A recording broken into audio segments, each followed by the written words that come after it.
This is Matt Hurt at Obsessive Viewer on Twitter. And this is Kyrsten Leister at Burger_Worker on Twitter.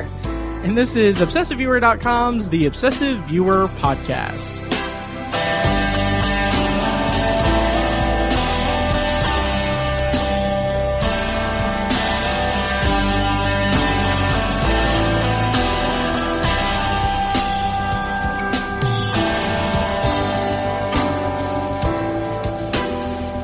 You sounded like you were doing like some kind of smooth jazz. Like, this is Matt Hurt. This is... coming to you live. This is... Oh, you cool cats out there. Oh, God. Want some hot tunes. Jesus. This is DJ Matty Fresh on the ones and twos, spinning these love songs for you on this midnight hour here on KBOV, the Obsessive Viewer Network. Station, I guess, yes. Hello and welcome to the Obsessive Viewer. We're a movie and TV podcast that covers a specific topic, be it genre, trope, movie, or show each episode. You can find more of our work at ObsessiveViewer.com, more of our podcasts at ObsessiveViewer.com/podcasts. You can also like us on Facebook and join the Facebook group at Facebook.com/TheObsessiveViewer. And you can support us on Patreon at Patreon.com/ObsessiveViewer at the minimum rate of $1 per month for an exclusive RSS feed with content recorded specifically for Patreon supporters. Guys, it's so worth it. Yes. We talked about Captain Planet. We talked too much about Captain Planet. Yes, we talked about hentai. Wait, what? That's tentacle porn. Oh, yes. Okay. I thought you said something else. I thought you said something about, like, I thought you said pets dying. And I was like, no, we didn't. Like, what? Hentai, man. Hentai. But yeah, it was fun. We also talked about some other crap. I don't know. Some really morbid stuff. We did, yes. One. Oh yeah. So I'm your host, the aforementioned Matt Hurt. And I'm here with another special edition of the podcast. It is currently May 29th, 2020, and we are at the end of day 74 of the first and, dear God, hopefully last ever COVID-19 Film Festival. The COVID-19 Film Festival is basically me chronicling all the movies I watch while working from home and quarantining myself during this pandemic. I'm presenting these podcast episodes as if I were covering a film festival. I'm going to have special days, blah, blah, blah. So Kyrsten, you're here for another full episode for the COVID-19 Film Festival. How are you doing with the quarantine and everything? Oh, I'm good. Good. Have you broken eating a lot quarantine? of snacks? Nice. I've been snackish. Nice. And feeling snackish. And have you broken quarantine? I did help my friend move. Oh, that's fine. Please You're one to talk. Please don't call me out. Please don't call me out. It's just it's quarantine is tough, It's tough. Yeah, I mean it's weird. The whole world is weird. The world is weird. What's the point? Yeah. I mean, it's weird. Yeah. Are you wearing masks when you go out? Yeah. Nice. Same here. Same Are here. you? Oh, 100%. Good. I've grown so much just hatred for the videos that have gone viral of dipshits that are talking like they're it's infuriating. Oh, I remember I was going to say something to you. Yes. So there's this guy that I know from like way back when. Okay. And he posted, I'm sure you've seen it on Facebook. Okay. It's a meme and it's a black and white picture of Dr. King and some other marchers. And it says, "This is protesting." Okay. And then under that is a clip from Minnesota. Is it Minnesota? Yes. There's so much happening. It is so hard to keep everything straight. Yeah, it's Minneapolis. It's like when schools were in session and there were different school shootings every week, and you'd be like, which one are we mourning today, Yep. But the riots in Minnesota, and it says, "This is just disrespectful" or something. Jesus and Christ. I am so done with like letting things pass. Yeah. So I called his shit out. Nice. On Facebook. Mm-hmm. He's one of those guys who he was in like the National Guard or something, and when Colin Kaepernick was kneeling, he was so against that, so I was like, there's no proper way then to protest. Right. Because you can't do it peacefully, you can't do it destructively. Yeah. There's no good way to do it. And I was like, also, this country that you love so much was built on destructive protest. Yes. The Boston Tea Party. Mm-hmm. That was destructive. Yeah. Like, and it's currently being destroyed. It was much by the better. And also, it was like, don't use Dr. King to make yourself feel better. Right. Yeah. When you don't even know what he said about violent protest. Right. Exactly. And like, if the nonviolent protests were taken more seriously, and there was action taken to prevent things happening that kick off these kinds of things, if people were still alive that should not have died, then we wouldn't have the protests problem. in the first place. Yeah. It's not like people are going out there and being like, oh, okay, well, everyone's going crazy, so let's just burn shit to the ground. It's like... No, it's not like people are marching state capitals with machine guns. Oh, my God, yes. Like that, the side-by-side photos of Minnesota and the fucking Second Amendment bullshit MAGA people, like, it is mind-blowing. And they're weeks apart. And it's that's what it really feels like. We're living in some kind of weird dystopian universe. Yeah. Oh, 100%. It really does. Yeah. And when the dust settles and everything, podcasts are going to be the only thing that's left. The second that I said that, someone in my hallway just laughed as they were leaving. Like, the timing was kind of perfect. I don't think that they heard what I said, but... No, I think they did. Oh, probably, yeah. So everything sucks. Yeah. Yeah. Yeah. Yep. But still got TV. Yeah. And movies. Yes. Even though we can't see them in theaters. I really miss the movie theater. We can, suspend the horror for a couple of hours. Yeah. Like, that was Sink one of into a different world. Yeah, that was one of go to the sunken place. Oh God, no! I don't know. You already said it. We're there. But that's the thing and I've said this before, but like that's the thing that I keep thinking about is what? You said felt like. Oh God, Jesus. Well, thank you for listening to the Obsessive Ver- No, because like my go-to thing, like my coping mechanism for everything, is going to movies. Like, you can't do that. I can't, and I hate Mine is taking naps. See, and you can do that, and I'm so happy for you. It's really great. Yeah. I didn't take a nap today, but I did eat that good food. Nice. I had a hankering for some good ramen. Okay. So I got some good ramen. Oh my God, it was good. And I got some edamame. Okay. Oh my God. Mwah. Nice. Yeah. I had McDonald's. Okay. So I poured garbage into my body. Yeah, that's good. Yeah. It was okay. But I have been very much enjoying getting a Coke from McDonald's because they have that really good Coke. They do have good Coke. Yes. They do something to it. From what I understand, this is unsubstantiated. Cast a spell. Or they put some magic in it, or I think diabetes. Yes, I think Coca-Cola has a deal specifically with McDonald's where instead of having like the plastic like syrup bags and everything for the fountains that they have, they store them in, I think it's like stainless steel containers. Oh, so that makes it taste better. And I think that's what makes it taste better. Whatever they do, they're doing it right. Oh yeah, it's amazing. Like there's a difference. Yeah, you can taste the difference in McDonald's Coke. Yep. It's weird. So, it is weird. Yeah. So we're the Obsessive Viewer. There is some news, a little bit of news that I wanted to talk about a little bit. One was just a revisiting news from the last episode.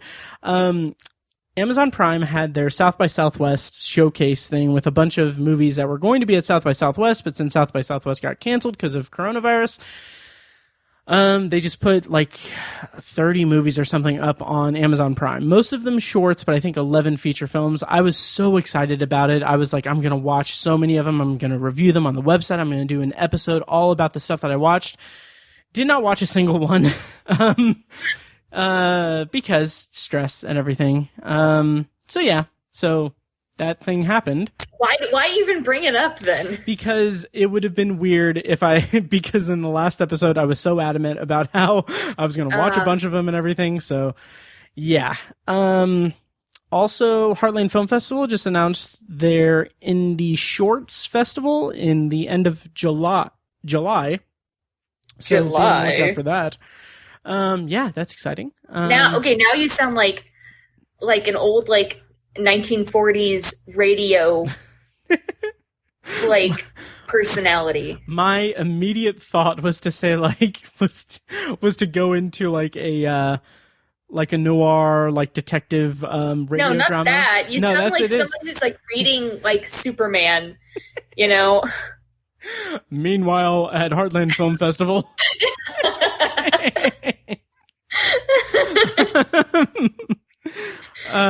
Jesus. Yeah, the Indie Shorts Festival. Now I want to hear your noir voice. I was just gonna try it. So at the end of July, the Indie Shorts Festival is gonna. Your voice just cracked. The end of July, Indie Shorts Festival is going to be an event that's held. And it cracked again. There's going to be short films. See, an event, you say? You're never going to take me alive at your event. There's going to be short films. See, there's going to be Heartland Horror. See, short films. You don't even know the half of it. This is quality content. Yes, a lot of cash prizes. See, why are you a gangster? I don't know. Okay, just think of Captain Jean-Luc Picard when he does the detective whatever thing is. I've seen that episode. It's a recurring thing. Really? Okay. Yeah.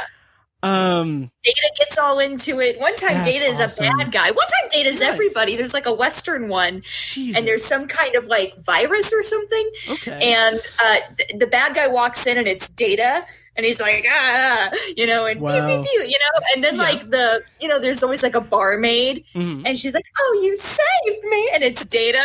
Oh, God. And then there's the one guy who's like, my Paul's gonna hear about this, and it's Data. Oh my God. So funny. And Worf is like, what is going on?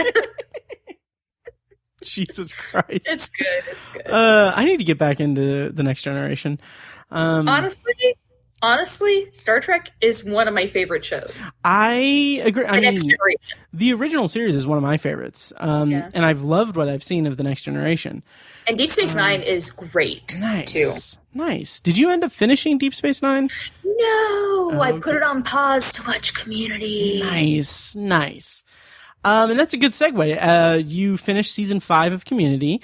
Yes, I think last time we only reviewed season 1. Yes. We dipped a little bit into season 2. By the way, we're going to be spoiling Community up to season 5. I mean... fuck it. Anyway. It's 10 years old. Yeah. So. Okay. But how do you feel about seasons 2, 3, and 5 in the gas leak year of season 4? That was not great. No. Season 4 was not great. Mm-hmm. The rest of it's great though.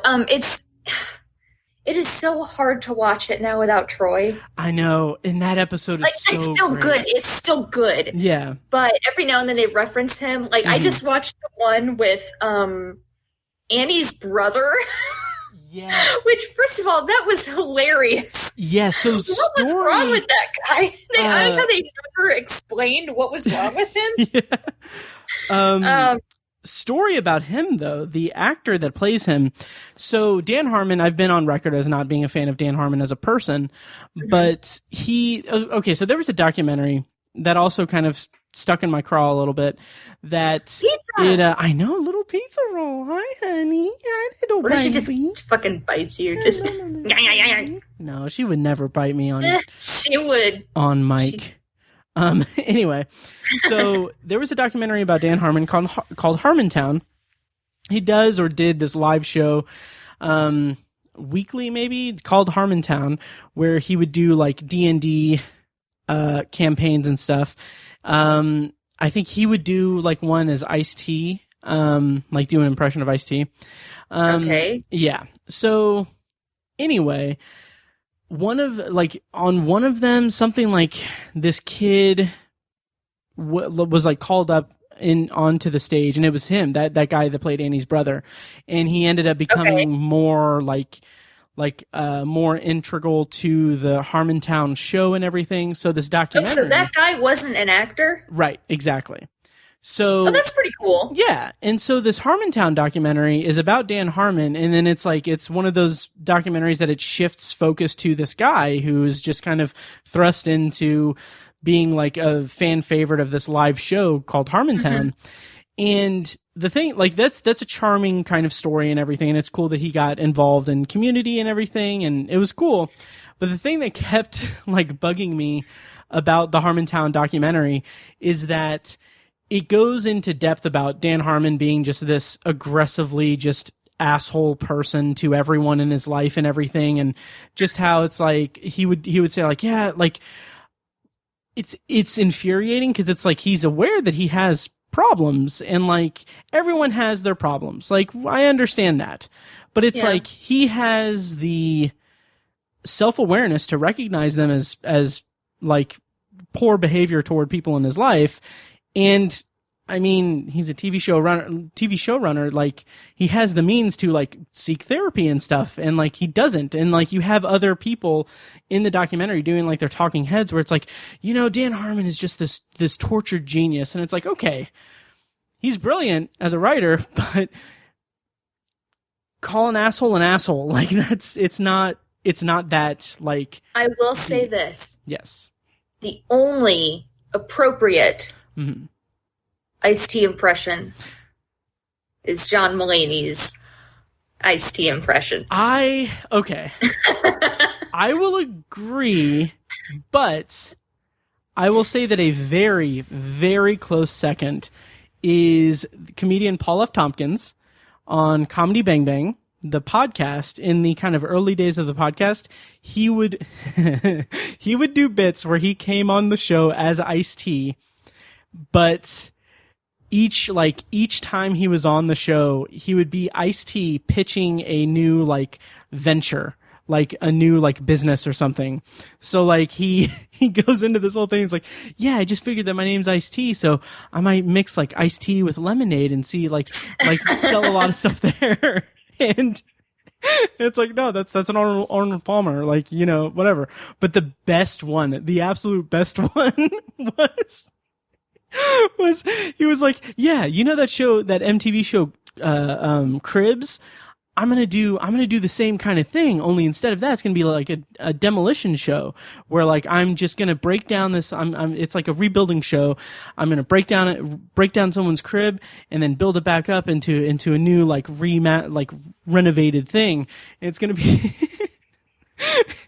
and the title is gonna be Ice-T Causes Crib Death. Causes what? Causes crib death. Crib death. Crib death. Because he's destroying the houses. Yeah, I okay. But yeah, John Mulaney's impression's good too. So Community. Season 2. Community. How'd you feel about season 2? Good. Okay. I felt great up till the end of season 3. Right. And you had warned me that season 4 was rough. Yes. And it was tough to get through because there were some episodes that just were not good. Oh yeah. The thing, like, going back to it now, because I've finished it, my rewatch and everything. Going back to it now, like, I can see just how off the mark it was. Yeah. Like the showrunners, the new showrunners that they brought in, it's like they were. it was like they were unaware of how the show functioned before.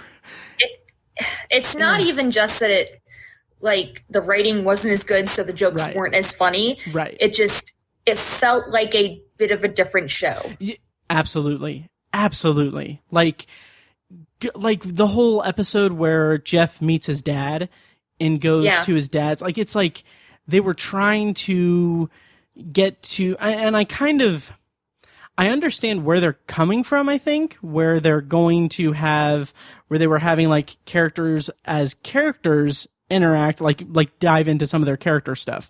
So, like, Jeff paying off his absent father and meeting his absent father and everything. It's like, okay, I can understand that, but it's also like you don't have a hook for the show. Like, you don't have that community hook for it at all. Yeah. And there were just, like, it felt like there were a couple, like, weird little plot holes. Like, how did Britta get his dad's address? Like, how did he did she know where to go? Yeah. Oh, yeah. I don't know. It just like, little weird things. And, like, it felt like some of it just felt really derived in certain places. Like, like, really, like, they're just they're just throwing that together kind of stuff. Even, like, the cuts in the editing felt weird. Yeah. The whole thing, it just, meh. Yep. I will say, 2 feathers in the cap of season 4. 1, I liked the Freaky Friday thing. Yeah, that was fun. Yeah. Especially with the dean. Yeah, oh my god, that was great. First of all, Jim Rash. Yes. His performance was so good. He's brilliant. He is so funny. He is, like, on a whole nother level. He's so funny. He's amazing. But yeah, that was a good one. Yeah. I did not like Troy and Britta. And that's together. One of the reasons why I like the Freaky Friday episode, because that's the end of that storyline. Yeah. And that, you know what? That was a really good way to do it, too. Yeah. Oh, yeah. And, like, it felt good. And again, the whole Britta and Troy thing, like, it's like this. It's like the new showrunners saw the show, saw that they were hinting at Troy and Britta, and they were like, all right, let's just throw them together. Full force throw them together. Oh yeah. It was, but it was weird because they didn't feel like their own characters anymore. No. The episode with, like, the Doctor Who convention, was weird. I agree. I liked it in concept because there's something about Inspector Spacetime and the way that Troy and Abed are just all for it. Like, I kind of love that as someone who's obsessed with stuff. But yeah. Really? The obsessive viewer? Yes. I never would have guessed. Yes. She said sarcastically. Oh. But it didn't land. No. And then I noticed toward the end of season 4, Pierce was in it less and less. Yes. Like, even what's the one weird episode where they're in the woods? That was a weird episode. The one where they're in the woods, they get lost in the woods. Have secrets. It's the musical episode. Yeah, that episode felt very disjointed for a lot of reasons, but also, like, oh, Pierce got lost in the woods, and that's why he's not here. You know, and that was weird. And then, like, the next episode, they're like, oh, Pierce is dead. Yeah. So that was fun. Yeah. The second thing in the feather of the cap of season 4 is that it brought us, dare I say, the love of my life, Brie Larson, into the fold. Yeah. So just briefly in season 4. Briefly in season 4. And then she comes back in season 5. Yeah. But, you know, a little bit of Brie goes a long way. Yeah. But I thought she was great. And they also did like the sitcom staple of 2 dates and 1 night thing, which came close to working, but still it hit the mark for me. Yeah. It missed the mark. The opposite of what I said the first time. Yes. I normally just hear the opposite of whatever you say anyway. So Yeah, but it did bring us Brie Larson, so yeah. And wow, okay, you guys can't see it, but Kyrsten is giving me a thumbs up and a giant smile. That's so nice. Here in the midst of COVID-19 and the world is being just disintegrating before our eyes, she is giving me a thumbs up. Yes. I was not. Okay. So anyway, don't shatter the illusion for the listeners. Couple of highlights of season 5. Yes. Well, let's back up and talk about seasons 2 and 3. I don't remember a lot. That was a while ago. Okay. Hold on. Let me... Community. Season 2 has the one of my favorite like Christmas episodes. It's the musical episode, the Glee episode. We may have talked about that. Oh, that was fun. Like legitimately, like the Troy and Abed rap is amazing. I feel like we may have talked about it, but I don't know that we did. Okay. Because what's brilliant about it is I'm sure we went into labor. That was a while ago. Oh yeah. Yep. But the rap is just great. Like I'll like listen to it. Also, the other songs are great. Annie's song was particularly great. What else in season 2? We talked about the zombie episode.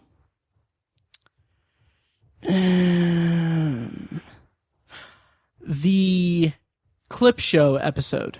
Did we talk about that?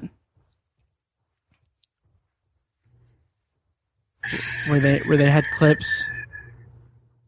I don't know that we did. Okay, it was great. Like the montage of speeches that Jeff gives that goes through all of the different like. Oh my god, that was hilarious! Brilliant. That was really good. The truth is in the water. That water is a lie. Oh, hello. Hi. Oh my god, she got on mic. You could hear her. No, did you hear her? Yeah. That was Ninja, everybody. That's Ninja. Hi. Pizza, come here and upstage her. She gave me a little. Did you see? She gave me a little kiss. I did. She's licking my thumb. She's just a good little baby. Little baby. You don't know your birthday is coming up because you have no concept of what that is. Pizza knows when her birthday is. Okay. Yeah. Anyway. Okay, the whole subplot with the air conditioning repair annex. Yes. That's so weird. So great. I loved it though. John Goodman is great amazing. in everything he does. When he does that bit where he has like the ponytail and he's like, I'm going through some stuff. Yeah. I think it was that's in like the Blanket Fort episode, right? Yeah. Yes. Yeah. And I think it was because he was filming a role for, I think it might have been I figured it had something to do with that because they intentionally brought it up. Right. Yes. Season 3. Okay. Remedial Chaos Theory. Yeah. Yes. Was at that point my favorite episode. It is one of my favorite episodes of anything. First of all, what a brilliant concept. Yes. Of actually telling the story of what happens in every single different universe. Yep. And then of course, season 4 takes that way too far and almost makes it literal. Yeah, I kind of like that though. Okay. To an extent. I liked checking in on Evil Abed. Right. You know, every now and then I thought that was really funny. Mm-hmm. But then that episode was too... The weird paintball thing is just... Yeah, it was too... That was too much for me. It was too high concept. But again, it was really funny to see, like, Troy with his little voice box thing. Yeah. But then, like, their Pierce wasn't really dead. I'm like, come on, that was the whole catalyst for everything. Yeah, you know? Yeah. But but Remedial Chaos Theory itself, like, it's so brilliant, and just what I love about it and what it just stands out to me every time I see it is just I love how it ends on a note of like, okay, well, Jeff leaving to get the pizza is what makes everyone happy. Like everyone is happy and enjoying themselves because like, and that's the one timeline where they're enjoying themselves because Jeff isn't there to interfere with anything. And then of course we got that great scene that's been memed a million times of Troy walking into the room with the pizzas and seeing the fire and Pierce with the bloody wound. It was priceless. So great. So great. Also, the episode where they make the commercial Oh, yes. For the university. Yes. That was great. Also, Jeff's portrayal of the dean, and Brilliant. then Chang's portrayal of Jeff as the dean, and he's wearing 2 wigs and like a bald cap. One of my favorite bits from that is when the dean gets a call from Luis Guzman, and he takes the phone and he whispers to Annie. He's like, "Wowie, wowie! A big time Hollywood star wants to be in my commercial." And then he puts the phone to his ear and he's like, "Wowie, wowie! A big time actor wants to be in my commercial." Just Jim Rash is just brilliant. Yeah. But I loved that episode. So great. Yeah, the finale, the 2-part finale. No, hold on, I'm getting there. I'm just going through the episodes and I'm calling out highlights. Okay. Oh yeah, okay. So Chang. Yes. He what? He are we became still a dictator. In season 2? Is that season 2 or season 3? That was season 3. We're on season 3 now. We haven't talked about the paintball episodes. We've been on season 3. No, season 2. No. This was on season 3 that we've been talking about. Okay, let's back up and go to season 2. The paintball episodes. Yes, they were very good. Yes. Which did you like more? Did you like the Western theme or did you like the Star Wars theme? I liked the Western theme more. It lent itself to some really great gags. Yeah. The costumes were great. I loved the character slides of like them with their names. Yes. That was a lot of fun. But I think I liked the second episode more. Okay, that's fair. I think I'm more partial to the first one, the Western one. Annie as just a badass is just so cool. Oh, she was so cool. I texted you. I was like, "Is that Sawyer from Lost?" Yes.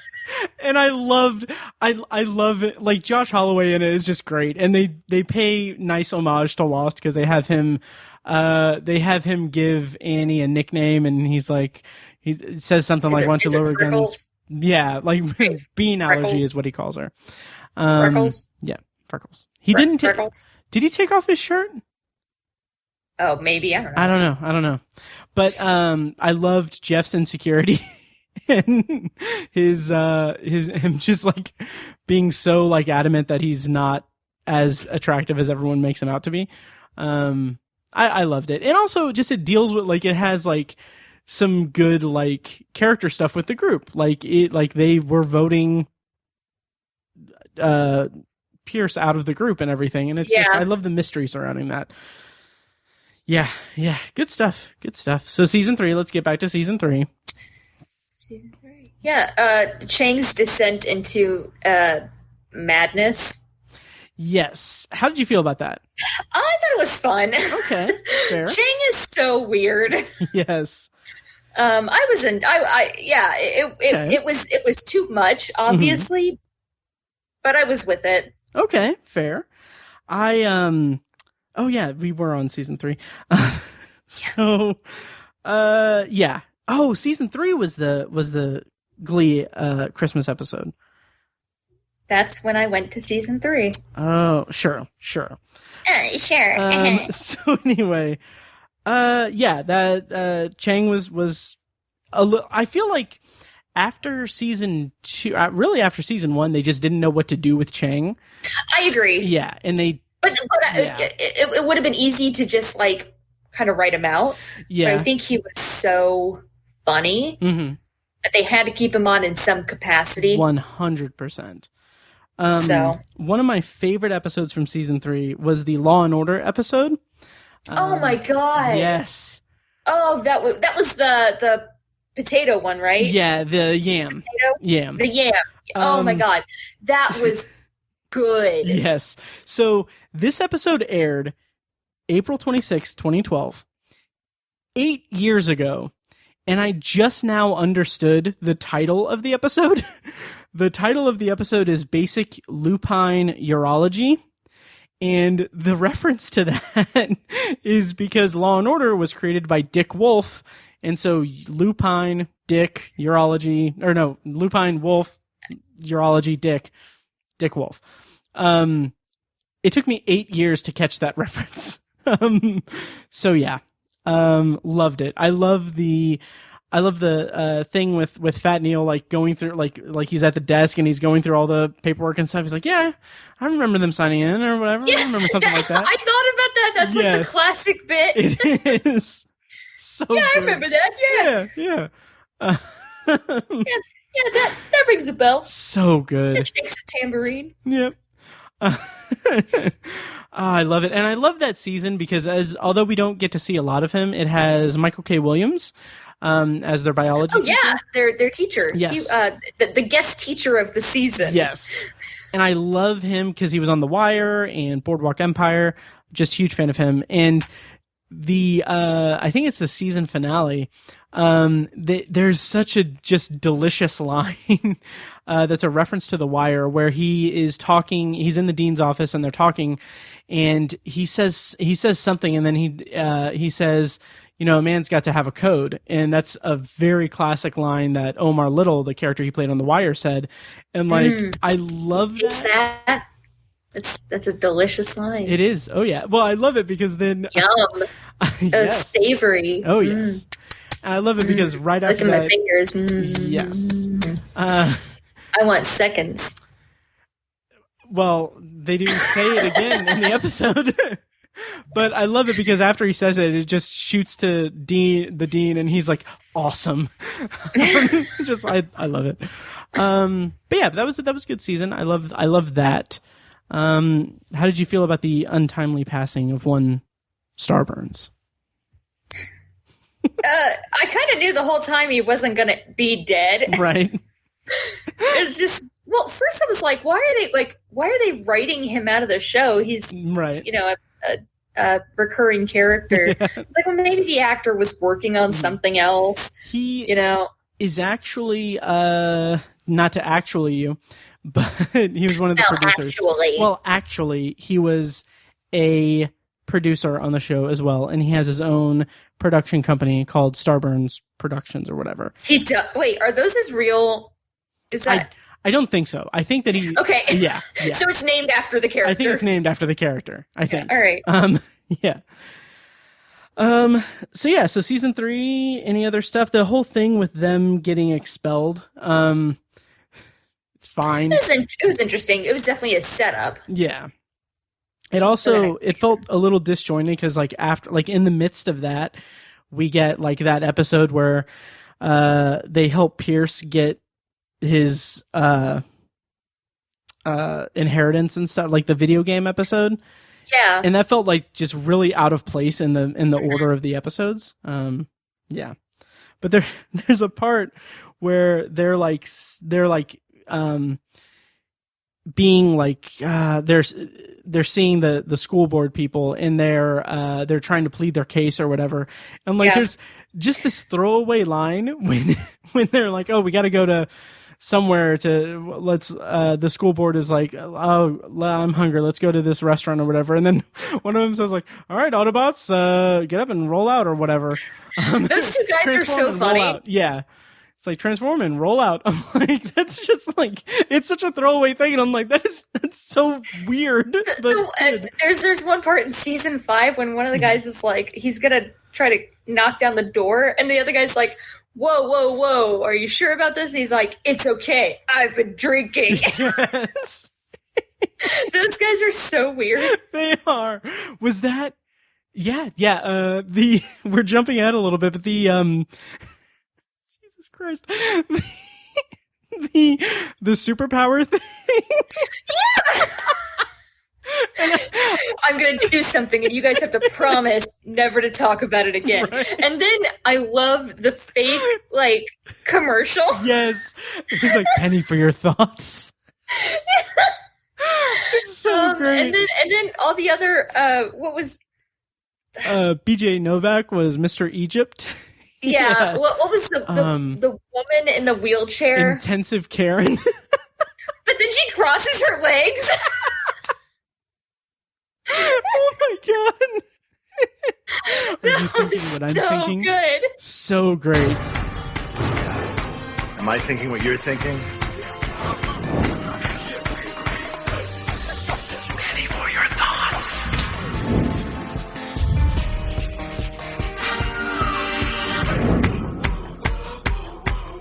intensive caring. Mr. Egypt. Celebrity beat-off. Captain Cook.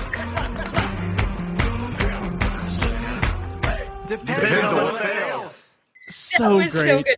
Season 5 was definitely a return to the norm. Oh yeah. But we gotta talk about season 4. Okay. Yes. So season 4, there was a gas leak, and there was a gas leak here.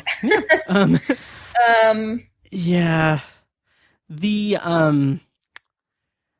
puppet episode. Now hold on, we'll get there. Okay. The Halloween episode with the panic room was weird. Was that in Pierce's house? Yes. Yeah, that was the that ghosts was weird. And everything. Yeah. Marine biology. The Thanksgiving episode. The Changnesia thing. Oh my god. How did you feel about it, first of all? I think the concept is interesting because Okay. You're gonna flip. My sister is calling me. Are you serious? Okay. Yeah, hold on. Tell her I said hi. So. my nephew called me. Yeah. So let's get back into this. Okay. We were in season 4. Season 4 of Community. Yeah, Changnesia. Yeah, I did not like Changnesia. Yeah, I thought it was a neat concept. Okay. I thought they could have done something fun with it, but I didn't care for what they did. Yeah, I just thought it was just so dumb. Like, it was like too dumb. When it got to the documentary episode about it, like, I thought that it could have worked a little bit better. Like I think that elevated it a little bit, is what I should say. But overall, I just thought, like, this is the dumbest thing that the show has ever done. Yeah. The episode with the Sophie B. Hawkins dance. Oh, yeah. That was lame. Yeah. But that was the first episode with Brie Larson, I think. Yes, it was. My heart.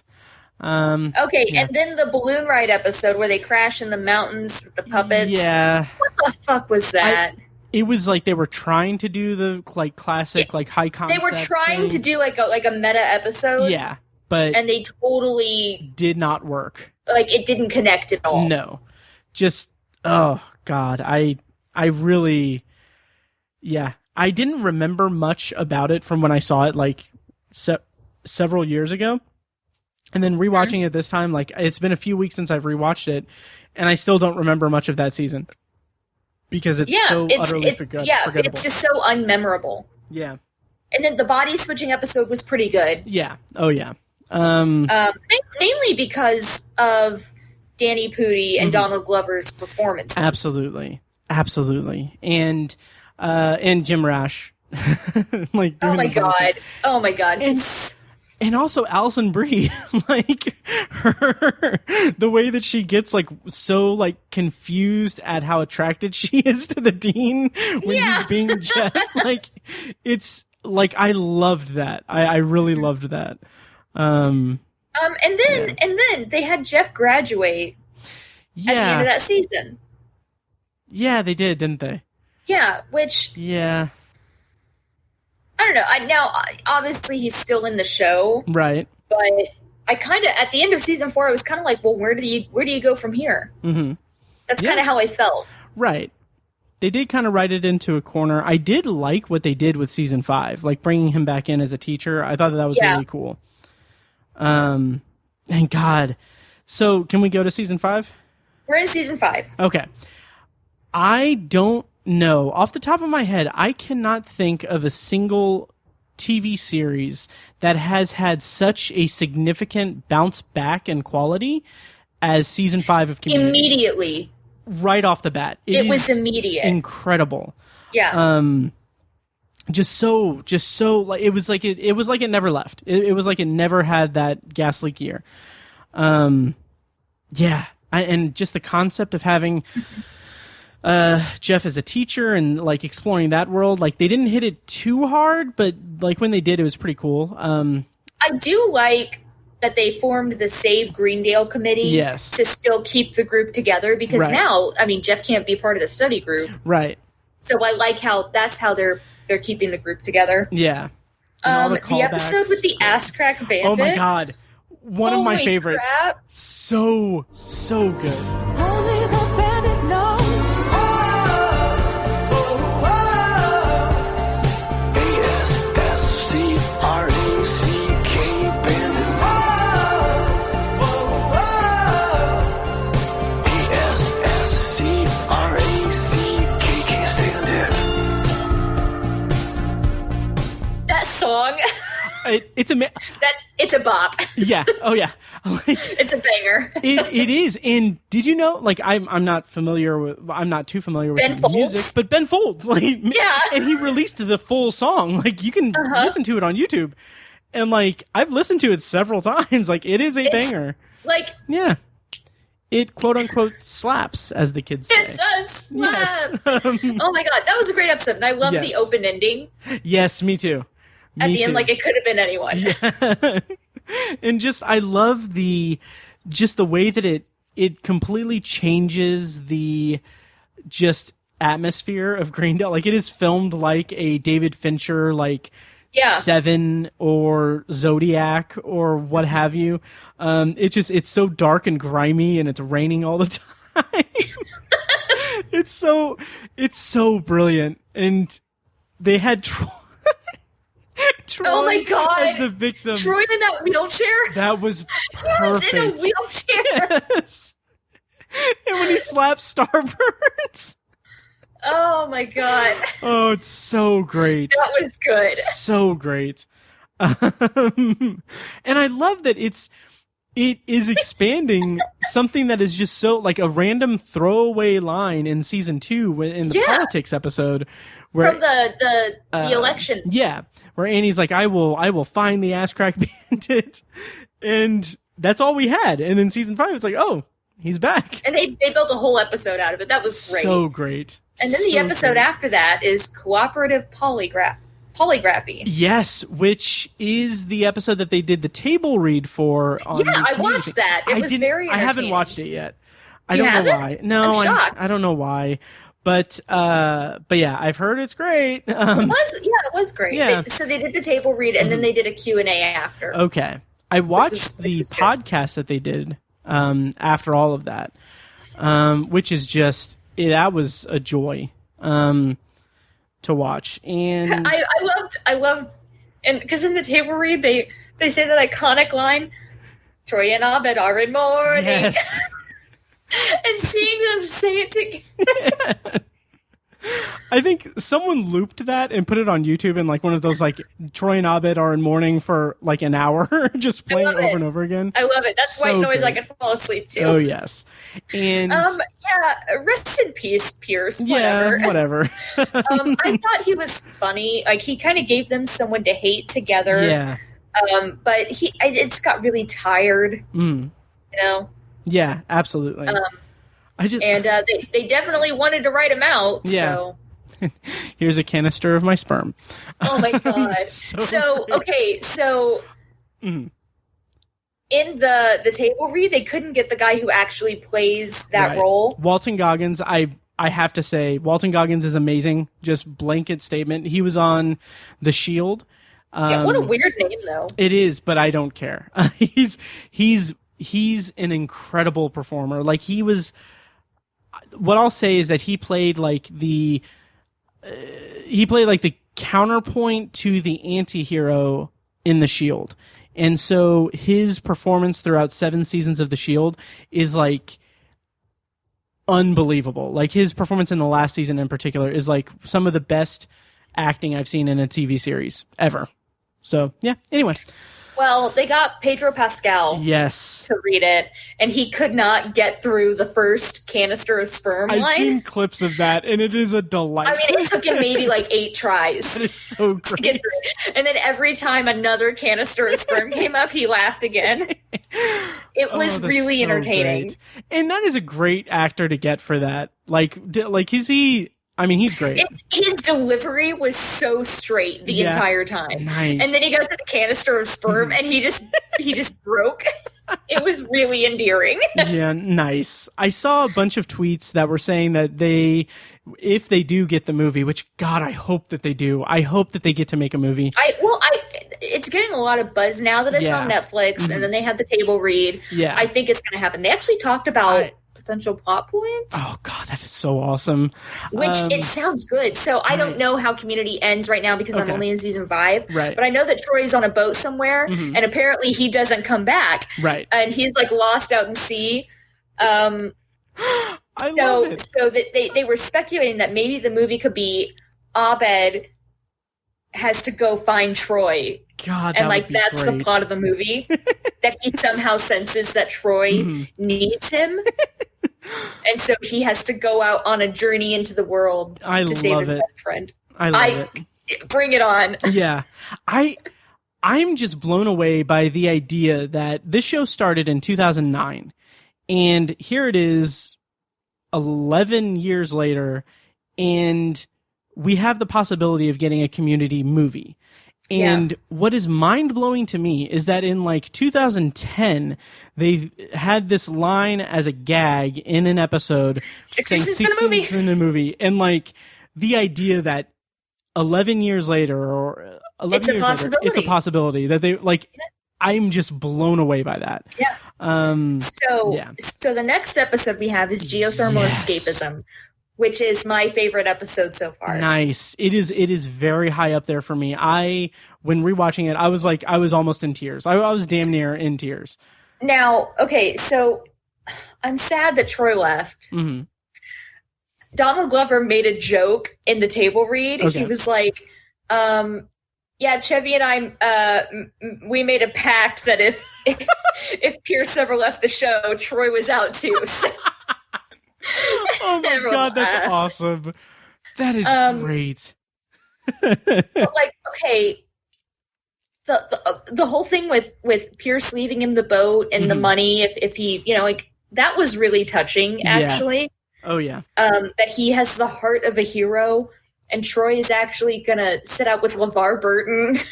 Yes. Who he couldn't even talk to last season. Yeah. And the name of the boat is the Childish Tycoon.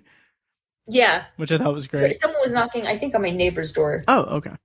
Not on my door. Right? Who could possibly be knocking on your door? I'm here. It's Jacob. Oh, yeah. One time, back when Jasmine and I lived across the street from each other, he did escape the house, escape her apartment, and come over to mine. Aww.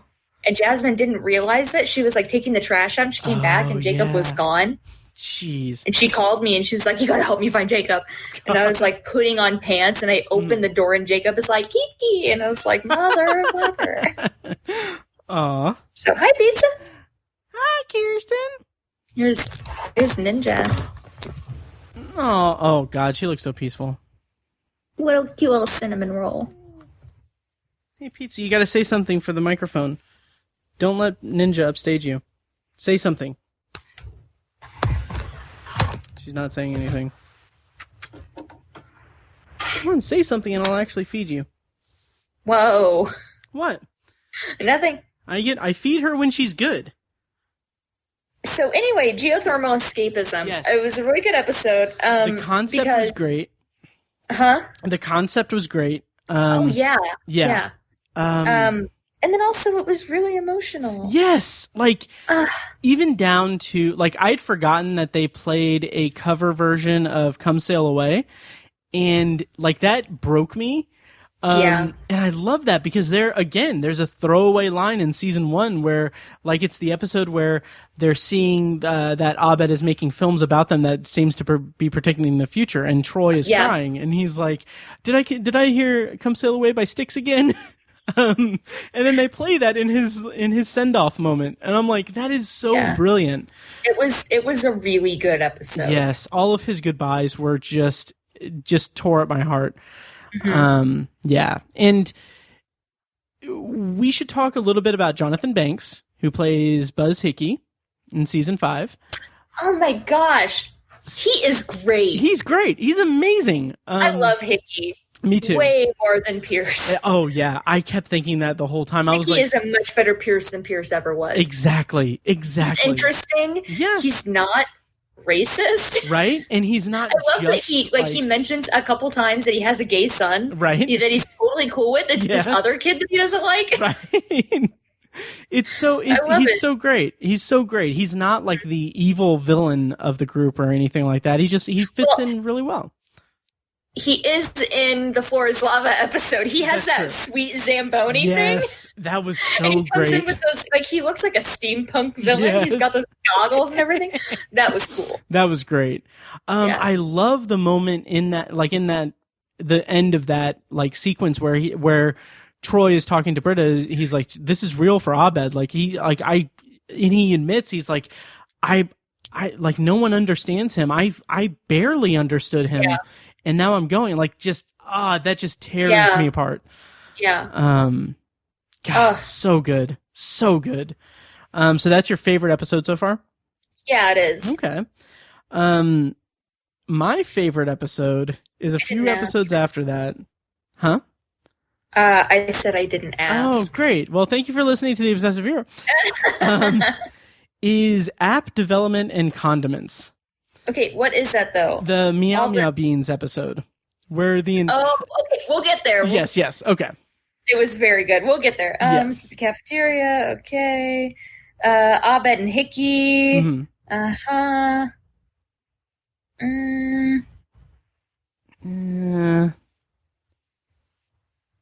Oh, okay, yeah. App development condiments, yeah. Yes.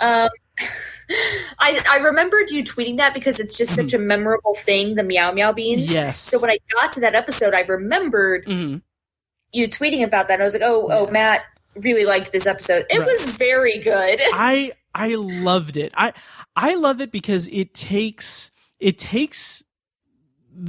what the show does best, and it takes a concept and completely transforms the school, the entire campus, and everyone's in on it.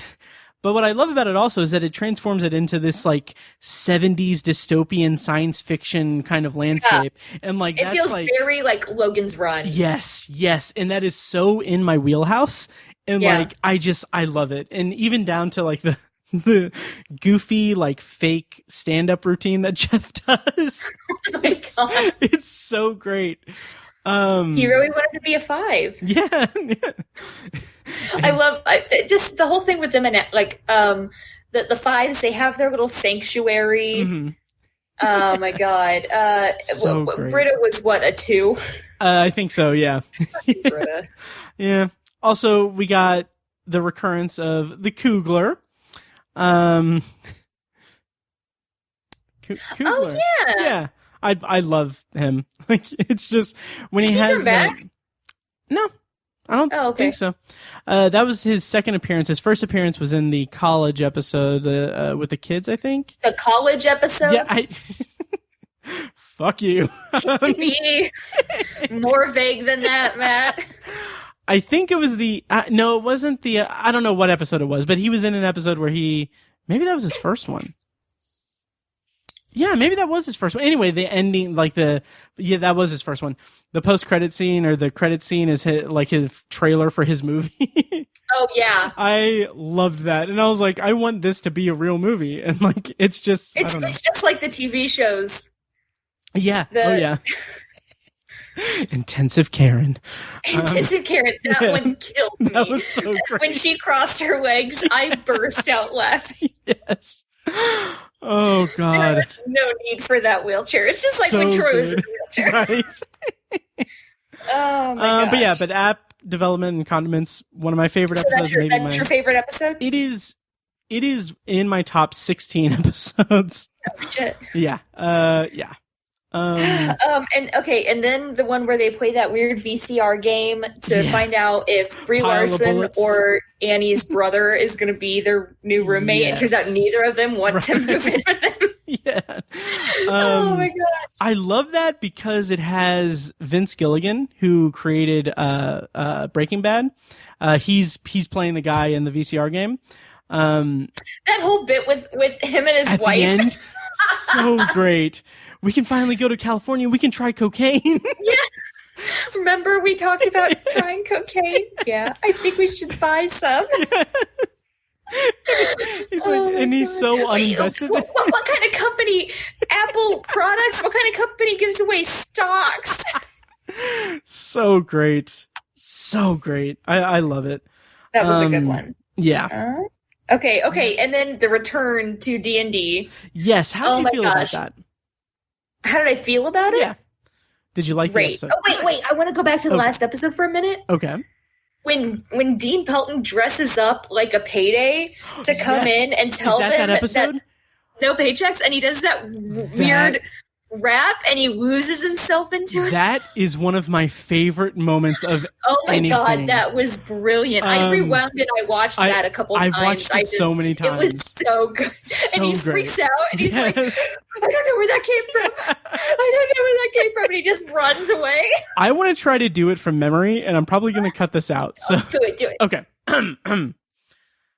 Well, I'm a peanut bar, and I'm here to say your checks will arrive on another day, another dime, another dollar, another stuffed shirt with another white collar. Criminals, Wall Street's taking the pie another black man gets as a plate of white lies.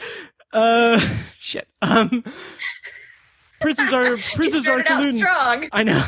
Prisons are diluting and rap all shooting, and Barack Obama is scared of me because I don't swallow knowledge, but I spit it for free. Let me clear my throat. I don't know what that was. I don't know what that was. But you didn't know that as well as I knew the Captain Planet rap. I know, that I recited during Patreon. Yes, patreon.com/obsessiveviewer. Yeah, but that is one of the greatest moments in the entire series. Oh my God, that was so good. Great. There was just there's no need for that. Oh my, it's so perfect. Similarly, there was a moment in the Dungeons and Dragons episode when they're talking about Fat Neil, and they're like, and now he's just walking around doing his thing, and he's in the background. Just like, you barely see him. That was so funny. There was, to kind of go back to, I think it was season 3, there is I think it was in season 3, like a Halloween episode or something, but someone says Beetlejuice, and then someone in a Beetlejuice costume passes by. I've seen this on the internet. They say Beetlejuice 3 times. 3 times, and I love that. In the episode, and it's not like all together, so you don't really pick up on the pattern. Right. But the third time they say Beetlejuice, someone dressed as Beetlejuice walks by. They say Beetlejuice 3 times, but it's throughout the entire series up to that point. So like the first season... is it the series? I thought it was the episode. Yeah, so the first season, there's an episode where it's when Jeff is dating the teacher, and she says, she fumbles Britta's name, and she's like, what is it, Beetlejuice. And then second season, there's something, and then third season, something, and then that's when it happens. Yeah, I remember, before I ever watched Community, I remember seeing that, like, one of those things is, like, Community is a brilliant show, and, like, you know. Yeah. So, yeah. But Community is a brilliant show. Right. God, that peanut. So yeah, the second D&D episode was great. I loved the Dean being the son, like Jeff's son, and he was writing those letters, and Abed was just throwing them in the trash. Yeah. Oh, absolutely. Oh my gosh, that was so great. It also had David Cross playing Hickey's son. Yeah. Playing the shitty son. The next episode is the G.I. Jeff episode. Yeah, how did you feel about that? I liked it. Okay, nice. I liked it. I thought it was a lot of fun. Okay. You didn't like it? Well... See, I always know when you disagree with me because you go, okay. Or you say, interesting. Yeah. No, it's not that I didn't like it. It's just I did not grow up watching G.I. Joe or anything like that. Oh, I did. Okay. Interesting. Right around, it came on right around the time as Captain Planet. Nice. So I didn't really connect to it. I forgot kind of the heaviness of it. By the way, we're going to be spoiling Community up to season 5. I mean... fuck it. Anyway. It's like 10 years old. Yeah. So I mean... I appreciated it this time around because I just watching it kind of in a binge mode, like I gained a new appreciation for it. And I really liked the kind of seriousness of it about Jeff. He took those pills, man. Taking pills, and then because of his age, and how he'd been lying about his age. What does that imply or infer about his kiss with Annie in season Yucky. 1? Yuckers? Okay. Yucky. Okay. Ew. Yeah, but I love all their names. Yes. Buzzkill. Buzzkill. Fourth Wall. 3 what kids, was I Annie's? think? It was like tight something. Tight Tight ship or... That sounds right. It wasn't Shirley like 3 kids or something? Yeah. And then every time she spoke, she was like, I have 3 kids. Right. Yeah. Oh, gosh. I think that I just didn't connect to it also because it was a little too high concept, a little too... I thought it was really fun. And then when the chef guy who had been digging a hole in the cell wall and covered it with a Smash Mouth poster, and he's like, I've been pretending to like Smash Mouth for 10 years to justify that poster, and then they just blow a hole in the wall. Yeah. That was good. That's great. They kept reusing the footage of them with the rocks. Yeah, that's right. That was really funny. That was good. I thought it was a lot of fun. Okay. Yeah, I gained a new appreciation for it. And then after that is 2 episodes, Basic Sandwich and Basic Story. Is that right? The Basic Story, then Basic Sandwich. Okay. I remember... But the Subway episode is Basic Story, apparently. Okay. I remember liking Basic Story... So I don't know. What is their deal with Subway? This is the second time that they've like come at Subway. They literally, like, the show literally was sponsored by Subway.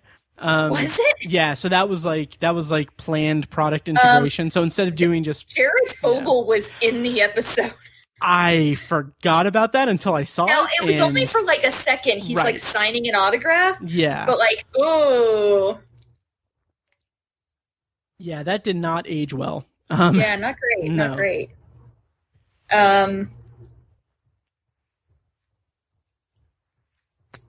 Yeah, and was that so? That was Basic Story. I remember.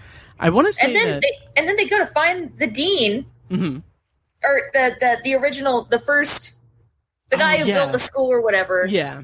Because his fortune. Oh my god! And he was living under the school the whole time. Yeah. And then, oh my god, the bit with the guy with the mind and the... Yes. They're on a hang glider. And I love the payoff of that where Hickey is like, can I tell you something? I was thinking about a hang glider. That was so weird. I loved it. Awesome. Oh, so brilliant. And I love that is like the tag for the season ender for that is the compilation of different shows and everything, because it's kind of like if you find that clip on YouTube, whoever uploaded it to YouTube like titled it "Fuck You NBC," and it's because like it's an inside joke that like it's like showing like the kind of shitty shows that NBC makes. Yeah. That they are, because the show was always like Intensive Karen. Yes. Mr. Egypt. Mr. Egypt. But like, because the show was always on the bubble, like always just like so close to being canceled, and like every like between seasons 3 to 5, like they did not know if they were going to have another season. Yeah. Yeah. Was that the season? Yeah, I think that finale was where Abed was like, yeah, and if we don't come back next year, a meteor came down and destroyed everything. Was that in that? Yes, yeah. It was. It's like, and that's canon. So, yeah. So that was a good one. Yeah. Oh, yeah.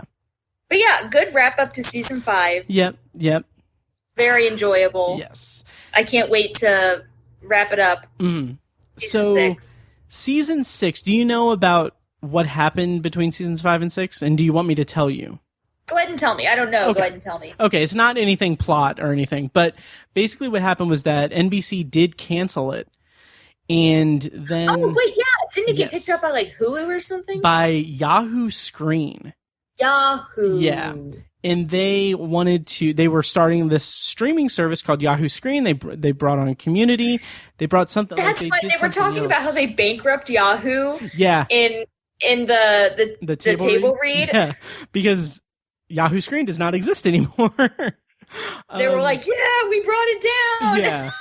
And what's funny is that I wanted desperately to support Community in any way that I could. And Yahoo Screen was such a shitty service and everything that it was to the point where so when I would try to watch it on Yahoo Screen, it would glitch out and be buffer every 5 seconds, and it was unwatchable.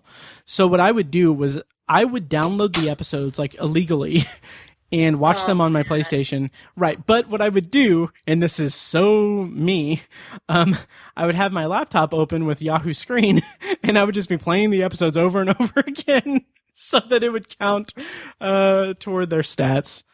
So I did my part. Yeah. But I'm excited to see what you think of season 6. Yeah, I can't wait. Yeah, yep. It's been fun. Yep. So should we review the Lovebirds? Are you good? Yeah. Okay. Are you good to keep going? Yeah. Okay. Do you need a break or anything? No. Okay, good. Okay. So, because I saw your water was empty. So now for our featured review for this episode. Yeah, we've been talking for 2 hours. We have been. And I was going to ask you if there was anything else that you've been watching, but we can not really. Okay. No. Let me ask you this. That video that you sent of you telling me that I'm a pretty little girl, while petting Ninja, I don't understand why you were talking to me when petting Ninja. But anyway, there was something playing in the background, and I was trying to figure out what it was, but I couldn't figure out what it was. What was it? You were supposed to do some sleuthing. I tried my best, but I couldn't. Your blinds were closed. I was trying to stay 6 feet away. It was hard. That's what he said. Good God. Yes. I was watching Catfish. Oh, okay. That MTV show. Yeah. It showed up in my suggested viewing on YouTube. Okay. And like I said, I kind of took a break from Community. Right. Because I needed I needed to not think. Yeah. Pay attention. Right. For a couple weeks. Mm-hmm. So I had been watching clips from the Catfish TV show. Okay. Gotcha. That's why I couldn't figure it out. Because it's garbage. Well, I wasn't going to say it, but yeah. Today I watched a bunch of Looney Tunes on HBO Max, which I think I will be having a bonus episode of me talking about HBO Max here soon. So yeah. You're going to review Looney Tunes? Yeah, maybe. Yeah. Yeah. So yeah, anyway, The Lovebirds. The Lovebirds. Yes. So I don't have my information here. So The Lovebirds was originally going to be released in theaters, but then COVID-19 happened and everything went out of whack. So it was released on Netflix on when was that? April? It was something. April. You know what though? May 22nd. That makes sense to me. Yeah, exactly. Yep. That feels like what we've had, April. Yep. So the plot's description, courtesy of IMDb, is a couple played by Issa Rae and Kumail Nanjiani experiences a defining moment in their relationship when they are unintentionally embroiled in a murder mystery. Of course, this stars Issa Rae, Kumail Nanjiani, Paul Sparks, Anna Camp, and some other people. Directed by Michael Showalter, who previously directed The Big Sick, which was one of my favorite movies of 2017. That was very good. Loved it. So what did you think of The Lovebirds, Kyrsten? I almost called you Tiny. But you're not Tiny. This is awkward. I know. I miss Tiny. Check out TowerCampusPod.com. All right, Fecus, what did you think of The Lovebirds? I'm glad you asked. Okay, Robert, so okay, I liked it. Nice, okay. I really enjoyed it. It was very funny. Mm-hmm. The whole time I was like, "What are you doing?" Nice. So that's fun. I gotta ask. Okay. What would you have done in that situation? I would have now from the beginning, okay. The police officer in their car, all that, and then he gets out and takes off, and then those two people come up and think, what do you do? In my case, to be honest, I'm very well aware of my privilege when I'm speaking in this, but I would have called the police. I would have explained everything and thrown myself to the mercy of the legal system and hope that I wasn't suspect. Here's my thinking. There are someone else's fingerprints all over that steering wheel. Yeah. Oh, yeah. That was what I was thinking the whole time. Right. Yep. And they were both in the car. Neither of them were in the driver's seat. Right. So even if they had just stayed in the car until those people looked up at them. Right. That's... Yeah, I guess Leilani could have slid over to the passenger seat, but come on. Let's do non-spoilers. I wouldn't have run away, I'll say that. Yeah. But of course, we'll do non-spoiler and then we'll do spoiler. So, so... I don't feel like that's giving anything away. No, it's not. I just wanted to make sure we got that up front. I would have called the police. Because I wouldn't know what to do. I would have... Because to not do that would be to dig yourself deeper. Yeah. But again, their reasoning for not wanting to call the police is understandable.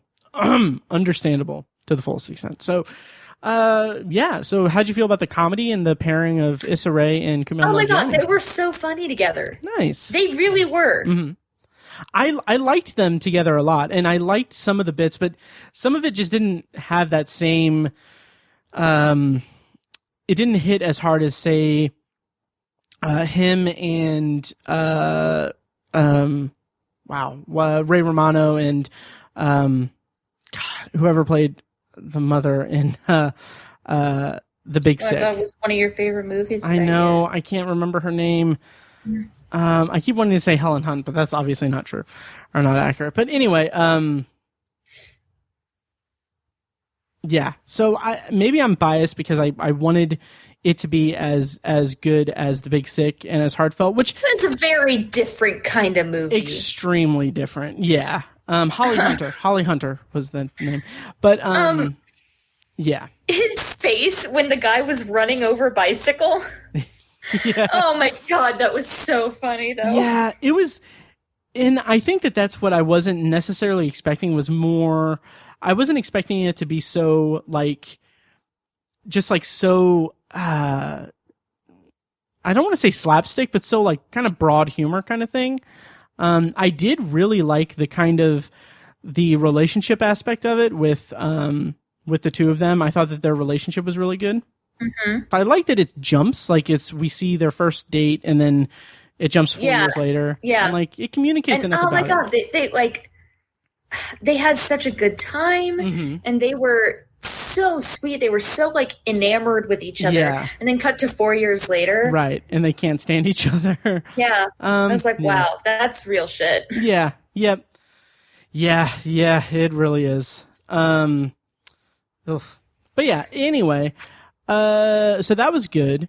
The kind of journey that they go on, I'm one who really likes these comedies that are, Jesus, my voice, that are there you go.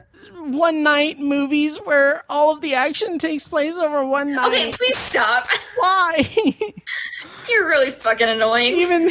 Even though nighttime scares me. So anyway. I'm taking out my earbuds. Are you done? I am. Okay. But yeah, I do like when we have these kind of comedies that take place over one night. You see it a lot in one night teen party movies and stuff. Yeah. But here, I like it, but I think the escalation of the adventure and the evolution of it, I wasn't that interested in the mystery surrounding it. I kind of felt like it was just kind of boilerplate. Yeah, I get that. And we can talk about more in-depth in spoilers, right. But where it took them was mm-hmm. just so kind of out of left field. It really was. Yeah. But I enjoyed the journey. Yeah. And that's fair. And some of the comedy just didn't really land for me that hard. I did love, there's a sequence where they go to someone's house and they're investigating stuff, and there's basically an action sequence that's scored to Semi-Charmed Life by, I think it's Third Eye Blind. And like that, I just thought, I was like, that came out of nowhere, and I kind of love it. Like, I was kind of all for that. I got a kick out of that. Yeah, and then there's one line that made me like actually laugh like quite a bit. Yeah, it's when someone asks, oh God, I'm gonna fumble it because I'm thinking off the top of my head, but someone asks Kumail, like, is that blood on your face? And he says, yeah, it's a big disgrace. just like, that's so dumb. That's so dumb. But I got a kick out of it. So that was really funny. Yeah. So how did you feel about the kind of evolution of the story and everything that happened throughout the story and non-spoilers? Yeah, it definitely like went outside of the realm of reality. Mm-hmm. But I didn't know what to expect. It kind of felt like, okay, another movie with Kumail Nanjiani in a car, like Stuber, how like that situation would never ever happen. Yeah. By the way, did you see Dave Bautista's video on Twitter about Trump? Yeah, I did. So great. What a gem. Oh, I love that man. Yeah. But yeah, and so yeah, I was gonna ask that. Like, how did you feel this compares to Stuber? Because I like Stuber. I think I like the Lovebirds more. Oh, that's cool. Okay. The combination of Issa Rae and Kumail Nanjiani, I thought really worked. Sure. Okay. I don't know. Maybe it's just because this is fresher in my mind. Sure. Than Stuber, but I feel like I like this one more. Okay. I think I'm the opposite. I need to probably revisit Stuber, but that's also a movie that I felt was just okay. Remember how graphic Stuber was? What the hell? Yeah. Oh yeah. That was really cool. But I kind of think both of these movies are just kind of, like I said, kind of boilerplate, like studio comedies, R-rated comedies, and that's fine. I mean, I'm not saying it was anything, magnificent, but I really enjoyed it. It was no Airplane, which you would visit the set. No Airplane. Yes. But yeah. I'm ready to go into spoilers. Okay, let's go into spoilers for The Lovebirds, which is currently streaming on Netflix. We're going to play a clip from the trailer, and then we're going to go into spoilers for The Lovebirds. You've been warned. So here's a clip from the trailer. Hi, I'm the trailer for The Lovebirds. I'm Kumail Nanjiani. Oh my god, my face. And the horse kick. Police officer, he's a criminal. Move. Justice! Oh my god! I want you to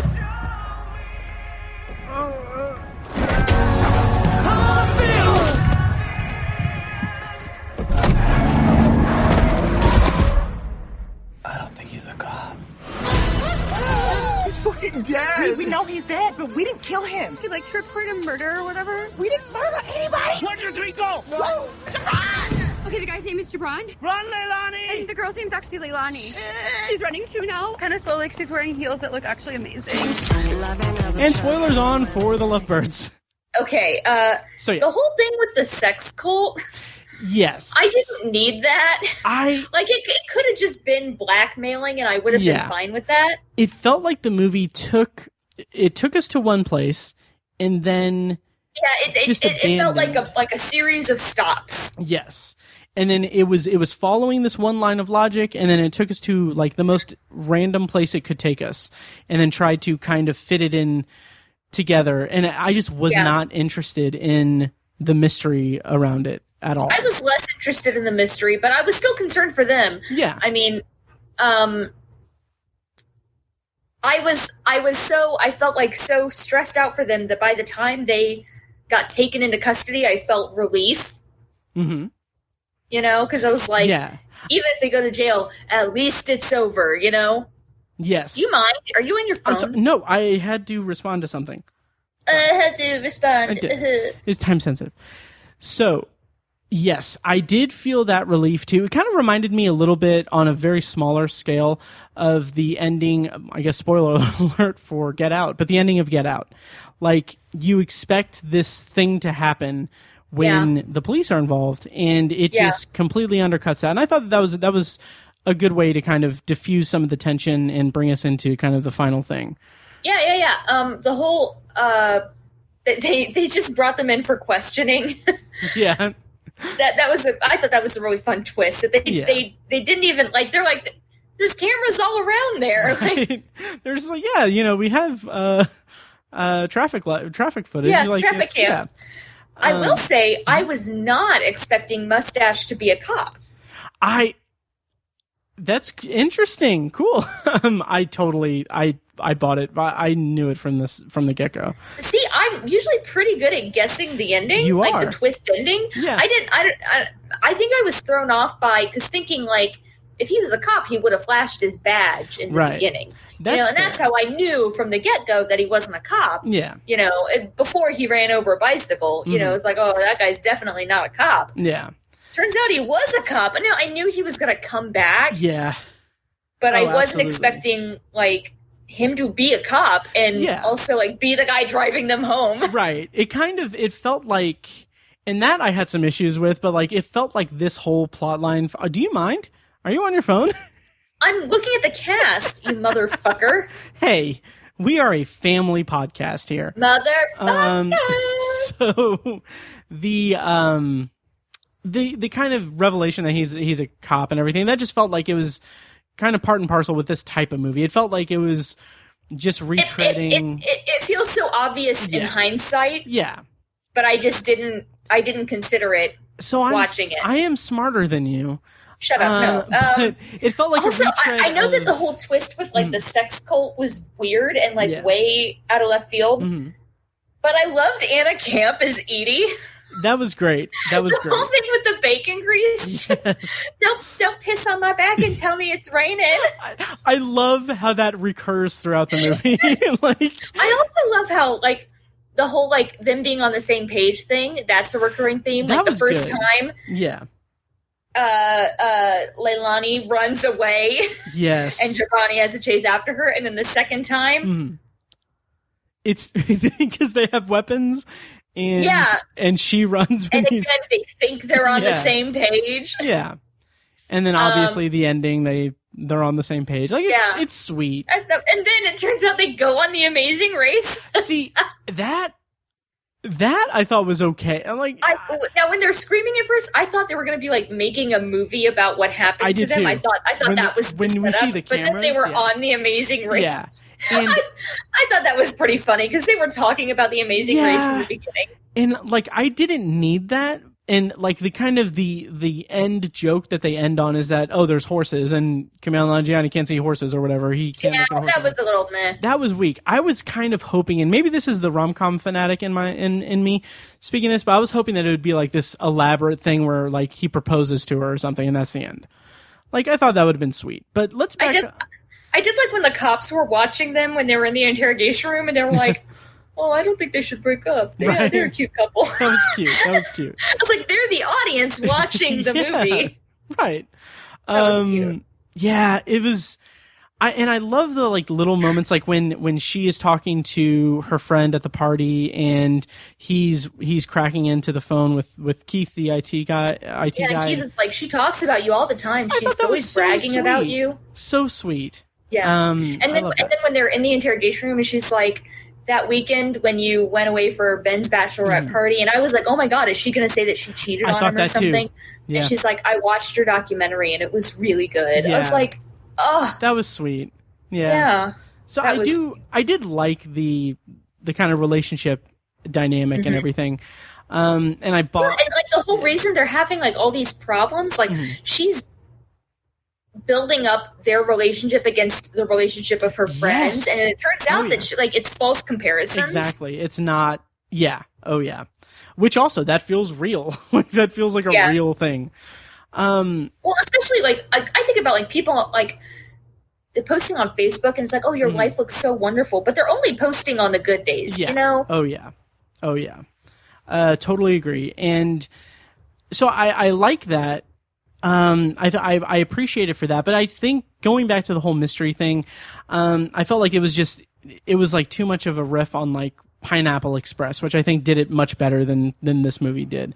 And also, like you said, like you didn't expect Mustache to be driving the car. I was like when that happened, I kind of rolled my eyes. I was like, really? Like they don't even. I really was. Really?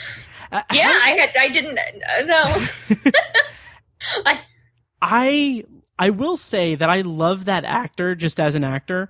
He was in season 2 of Castle Rock, and he was in Boardwalk Empire and House of Cards, and he's been in a bunch of stuff. He's a great actor. And I think the kind of ending on the boat was just, I don't know, it was fine. I think it's just kind of a middle of the road movie for me. I would rate it probably 3 out of 5 stars, which is solid. I think that's fair. Yeah. Where would you rate it? Probably about the same. Okay. But again, in comparison to everything else I've seen this year, I was going to say, where does this land on your top 10 list? Or Birds of Prey and list? Sonic the Hedgehog? Jesus. Good God. I'd have to put this at the top, I think. Jeez. There's a movie on Amazon Prime that I need to watch that just came out today. The Vast of Night. Very excited to see that. So creepy. Yeah. Apparently it's science fiction-y, it's Twilight Zone-y. So I'm gonna watch that soon. So yeah. So wrapping up thoughts on the Lovebirds. We kind of already did that. How'd you feel about it overall? Would you recommend people watch it on the Netflix? Yeah. It was a fun watch. Nice. Yeah. Would you have... Because this is a movie that we saw the trailer for a lot before... we really only saw 2 movies. Well, we only saw 1 movie in the theater. Yeah, because I saw Sonic with a group of friends who were not you. Yeah. I mean, I was busy that day anyway, so... It was Valentine's Day. You're putting me on the spot. I wasn't busy. We went for I went with a big group of friends for Valentine's Day. Well, thanks for the invite. I appreciate it. It was a bunch of queer people. Okay, that's fine. Just we called it Valentine's Gay. Nice. I actually do like that. That's it cute. was a lot of fun. Nice. I watched Sonic alone in the theater. That's so sad. The day before, I see most of the movies alone in the theater. It's totally fine to see movies on your own, but Sonic the Hedgehog. Yeah. Ouch. Yeah. Did you see that they're working on a sequel? No, yeah. I knew they were setting up for a sequel. Yeah, yeah. It was officially announced that they're writing the script and everything, and the creative team are coming back. So, everything doesn't need to be a series. I agree, especially when I'm not going to go into that tangent. Just Amazon passed on the Dark Tower pilot, and the new podcast. Are you real sad? I am very well. It's bittersweet because really, really sad. Yes, sad man. Yes, I'm very. I'm not going to go into that voice. You're very sad man. You're a sad, grumpy man. I am sad, but because the showrunner of it went on a podcast called The Kingcast. Shout out to them. And talked about his vision for the show, and I'm like, this guy gets it. Like, he gets the Dark Tower, and it's painful to me that he's not going to make it. So, yeah. So maybe Yahoo Screen will pick it up. That was pretty good. Yeah. Should we start wrapping it up? Because it's getting dark in my apartment, and I got my lights on. I'm getting scared. Yes. Sad, scared man. You're so scared. You're scared. I don't like that. I really don't like that. But I feel like that could be a Patreon tier for people that really like it. Oh my God. You want to give us money.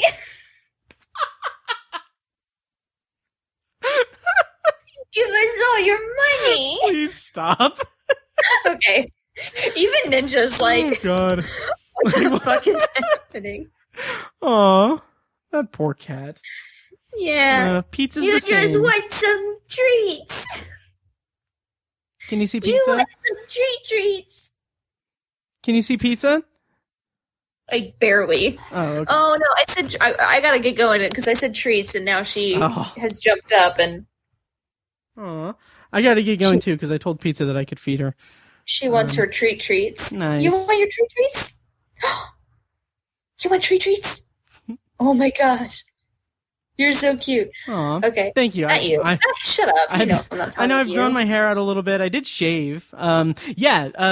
Shave up. Yeah, you got a big fucking microphone in front of your face, Matt. I can't see. Well, I shaved my gross neck beard because... Your neck beard? Yes. The thing that I've learned in quarantine for 74 days is that I can grow my facial hair for about 31 to 45 days, and I will not have a full beard. And that is so disappointing to me. It made me really sad. So I shaved it. Yep. All right, well, that'll do it for this episode of The Obsessive Viewer. I think I'm going to have a bonus episode talking about HBO Max in the next few days, I think. I might be able to record that Sunday. I don't know. I might record it tonight. We'll see. But thank you guys so much for listening to us. Check out... Thank you for listening. Jesus Christ. Check out Anthology and Tower Junkies. It's so uncomfortable. Yeah. It's very uncomfortable for everyone. But yeah, check out that new tier on patreon.com/obsessiveviewer. All right, well, that'll do it for this episode. Thank you guys so much for listening, and we'll see you next time.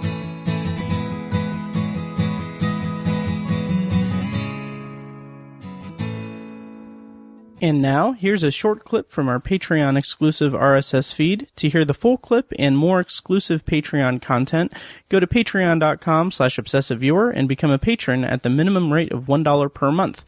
Thank you and enjoy. It's one of those shows that changes people. Really? Okay. Like... Would I be an airbender or a wind bearer ender or a fire breather? They're all benders. Okay. So there are people in the world that are benders. Okay. And then are some people fries and some people Zoidbergs? Why not Zoidberg? I always loved Zoidberg. Yeah, me too. No. Okay. The Obsessive Viewer podcast is edited and produced by Matt Hurt and presented by ObsessiveViewer.com. For a full archive of our episodes, go to ObsessiveViewer.com/OV archive. You can also like our Facebook page and join the OV Facebook group at facebook.com/TheObsessiveViewer. And follow us on Twitter at ObsessiveViewer and at ObsessiveTiny. And follow our recurring co-hosts at I am Mike White, that's me, at R.A. Feckus, and at Burger_Lurker. If you enjoy the show, please take a couple minutes to leave us a rating and a quick review on Apple Podcasts. This is the easiest way to support what we do, and all it costs is a little bit of your time. If you'd like to donate to the podcast, you can make a PayPal donation at obsessiveviewer.com/donate. Or support us on Patreon for recurring donations and access to commentary tracks and B-roll audio recorded exclusively for patrons at patreon.com/obsessiveviewer. Every donation goes toward paying the fees to keep the podcast running and is greatly appreciated. For official Obsessive Viewer merch, including shirts, mugs, phone cases, and more, visit our TeePublic store. You can find a link to the store in the show notes of this episode and at obsessiveviewer.com/donate. Or you can simply search for Obsessive Viewer at teepublic.com. T-E-E public.com. For information about our annual live event showcasing short horror films from local filmmakers, check out shocktoberinirvington.com.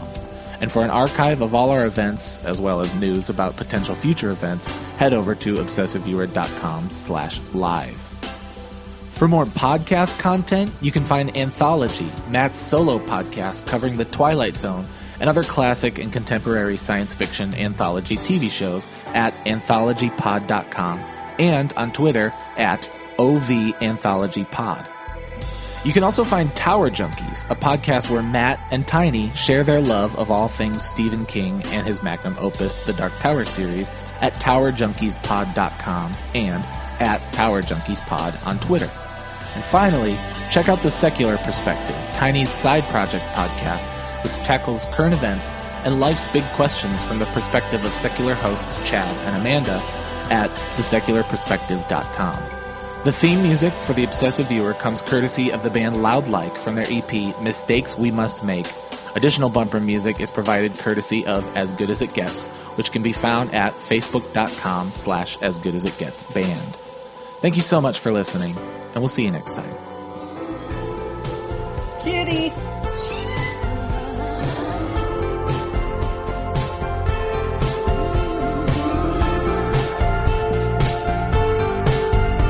Said 4:45, but it was 4:45. You thought your plumbing was safe, but your jeans were half-mast. Another coin down the drain. Now that's some change that won't last.